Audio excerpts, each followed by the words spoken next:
everybody. Today we are at Skeleton Crew status here in the Cooks of Crocus Hill kitchen. Everybody's home with their families except Carl and Tracy. We're here.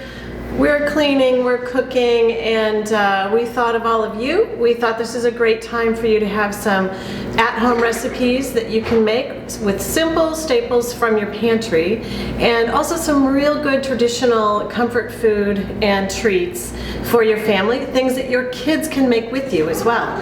So I'm going to start with a traditional recipe that my mom used to make, and when I was about 9 or 10 years old, I started making these Huck Finn oatmeal cookies.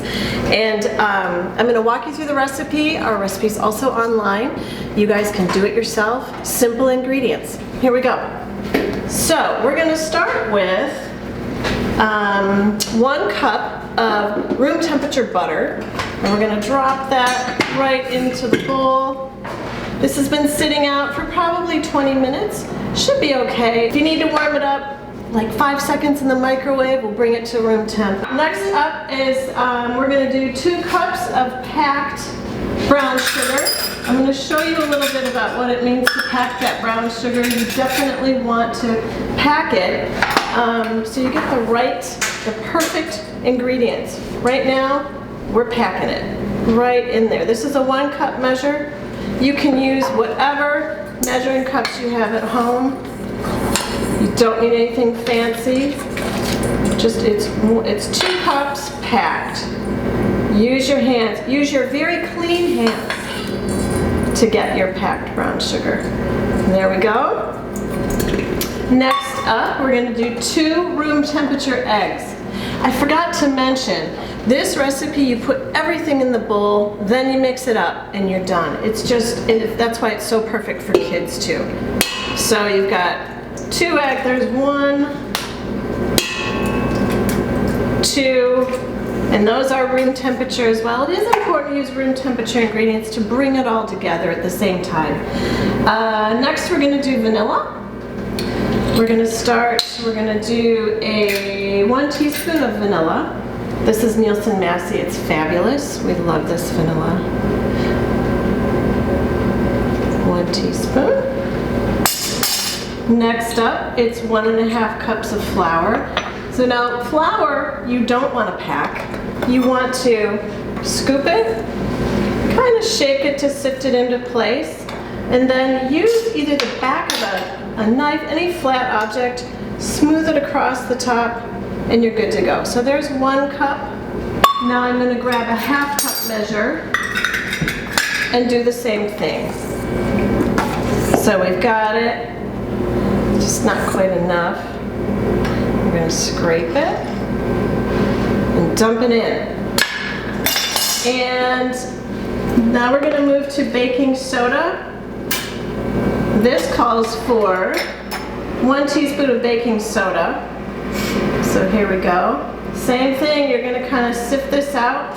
Make sure that you don't have too much baking soda. It's really important when you're baking that chemical process. You want to make sure you've got the perfect amount of the ingredients. Then we're going to move to cinnamon. Now cinnamon, I take a little liberty with cinnamon. This recipe calls for 1 teaspoon. I add like this. So what is that? 1.5 probably. Dump it in, just kind of amp up those flavors. And 1.5 teaspoons of salt. Now this one, I don't want to mess with.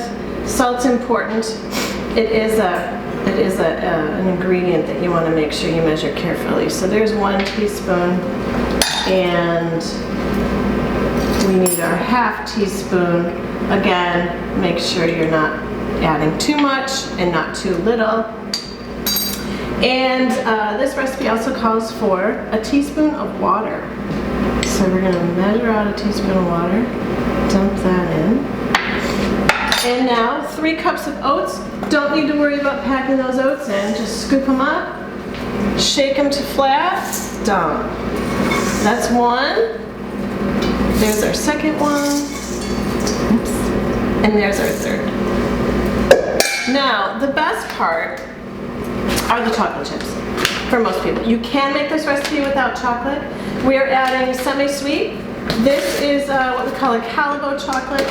It's delicious. If you have Nestle's Toll House semi-sweet chips, those are perfect. We dump an entire bag in. So you'll use, this is 11 and a half ounces. That's the same that you would use from the Nestle's Toll House semi-sweet as well. And literally, now we're ready to go. We're gonna put it in the stand mixer, click it into place. You can use a stand mixer, you can use a hand mixer, you can use a spoon in a bowl, whatever you've got will be perfect. And now we're gonna click it on. Now we have our dough in the mixer, and it looks like our butter's warmed up really, really well, which is great. And we're done.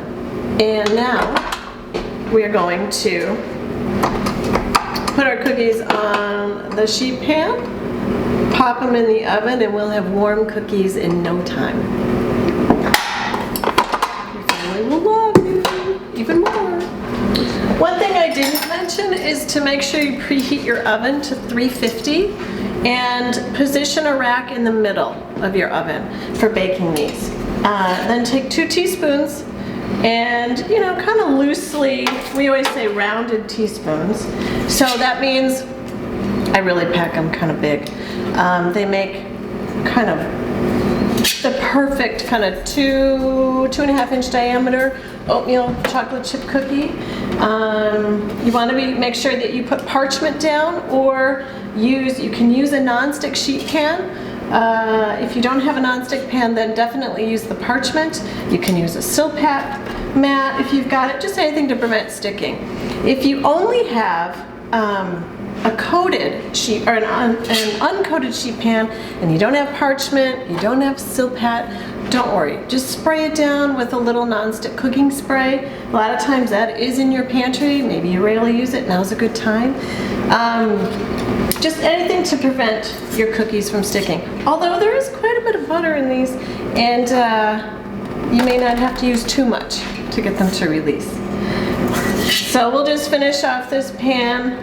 We'll pop them in the oven, and it'll be deliciousness. You need something to taste test the dough. Yeah, can you taste test that dough? I'm gonna pop these in the oven.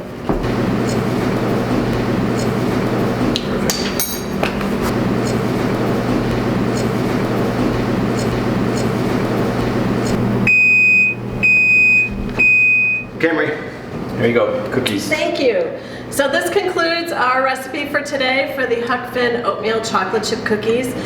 Make some with your family today. It makes about 4 dozen. Eat them all. Eat them warm. Have fun. Enjoy your family. Joanie would be proud, Grandma Jones, Marie's mom. These are awesome recipe. We would encourage you to bake for your kids. Let them eat them all like crazy. And if you find this interesting, we're going to do a few more videos, and they'll be available on our website, cooksofcocoshill.com. There's a blog. Click on the blog. You'll see it all. Thanks. Cheers to the cookies.